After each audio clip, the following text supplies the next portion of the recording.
Coming up next, 2 years after legislation to help stop the robocalls, they're still coming. What's being done tonight to hold phone companies accountable? Plus, the Gabby Petito case has put a stronger spotlight on domestic violence, what one local therapist says victims can do to break the cycle. And police need your help finding a man who set fire to a building on a local college campus. And a resolution tonight to a battle over the flag in a school parking lot. News 8 at 6 starts now. It was a patriotic project that got off to a rough start, but in the end brought a local community a little closer together. Good evening, I'm Marcella Lee. I'm Carlo Cicchetto. A group of students wanted to paint American flags on their parking spaces, but when they submitted their plans, there was trouble. We sent News 8's Brian White to get to the bottom of it. I wanted to do American flag because I love representing my country. I love my country. And red, white, and blue is my favorite colors. Senior Dane Gilbert at Granite Hills High School proposed an American flag design for a painting project on his parking space. It's all part of a program seniors participate in when spaces are auctioned off to raise funds for school programs. An average space may go for $300 or $400, and once approved, seniors are allowed to paint designs on their spaces. At first, Dane's American flag design was denied approval, along with 5 other students with similar designs. I got pretty upset about it because I love my country and I like to represent it everywhere I could. They said wait on it because flag code and other veterans in the school was not liking that the flag was on the ground. When Dane's mom, Wendy, heard of the news, she wasn't at all happy. Immediate anger set in, and it wasn't a good conversation, I can tell you that. No American citizen or anybody should have to ask permission to show their patriotism in this country.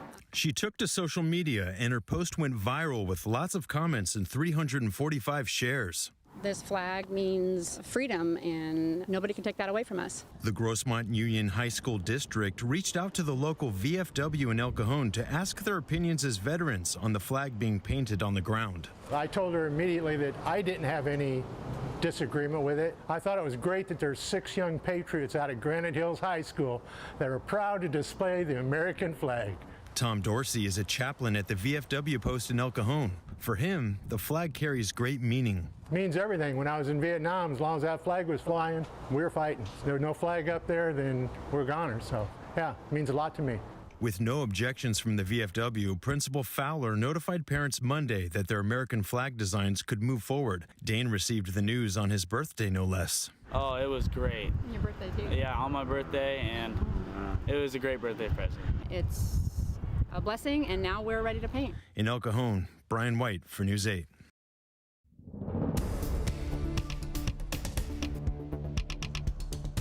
Well, it was a toasty one across San Diego, and as you look west from San Miguel Mountain, you can see skies are still clear. But the good news is today, the last day of that really big heat, as we look at this heat advisory, it expires tonight at 8 p.m. That extends from the foothills all the way towards basically the I-15 corridor. And as you look at today's highs, it was a hot one once again, pretty much across the board from the inland microclimates all the way out to the western valleys. Miramar at 90, but 100 in El Cajon, 101, make that 101 in Valley Center, 99 in Ramona, at 98 in Alpine. Here's a look at your forecast for the next 3 days. We're into a cooling trend.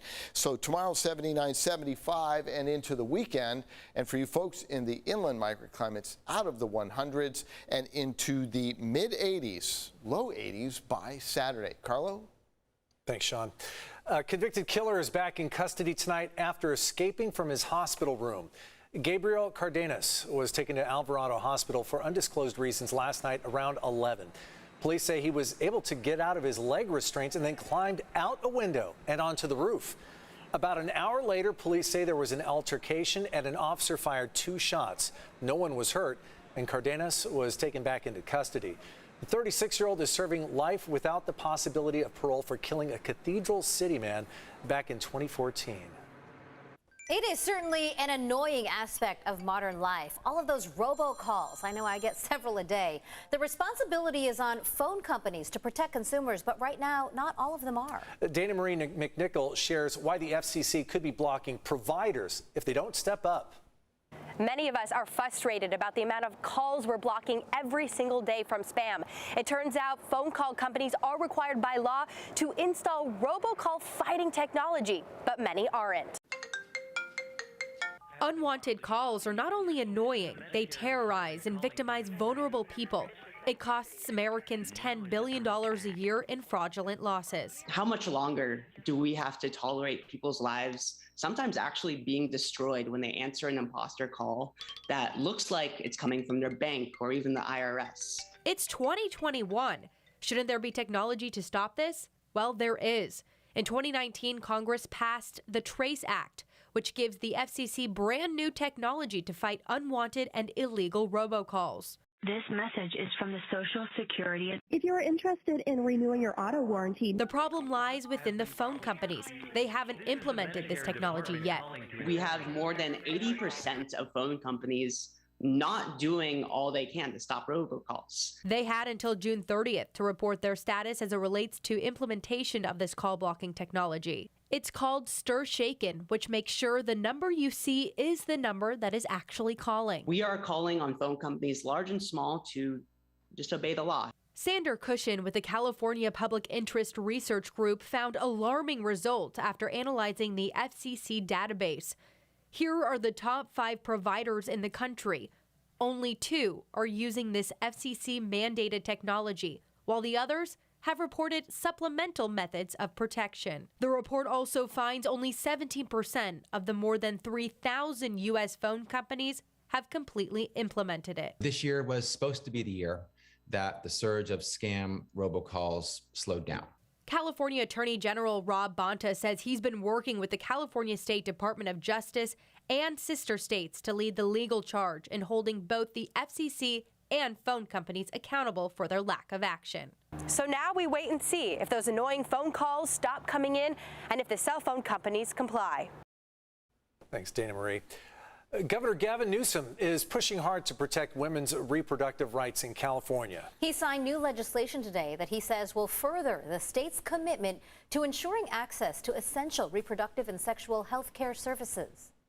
We're reaffirming the constitutionally protected and fundamental rights of women to have these safe and accessible reproductive and sexual health care that they deserve. We will continue. Supporters say the legislation will also protect the privacy of patients seeking sensitive health care services and create safeguards to protect patients and providers from harassment.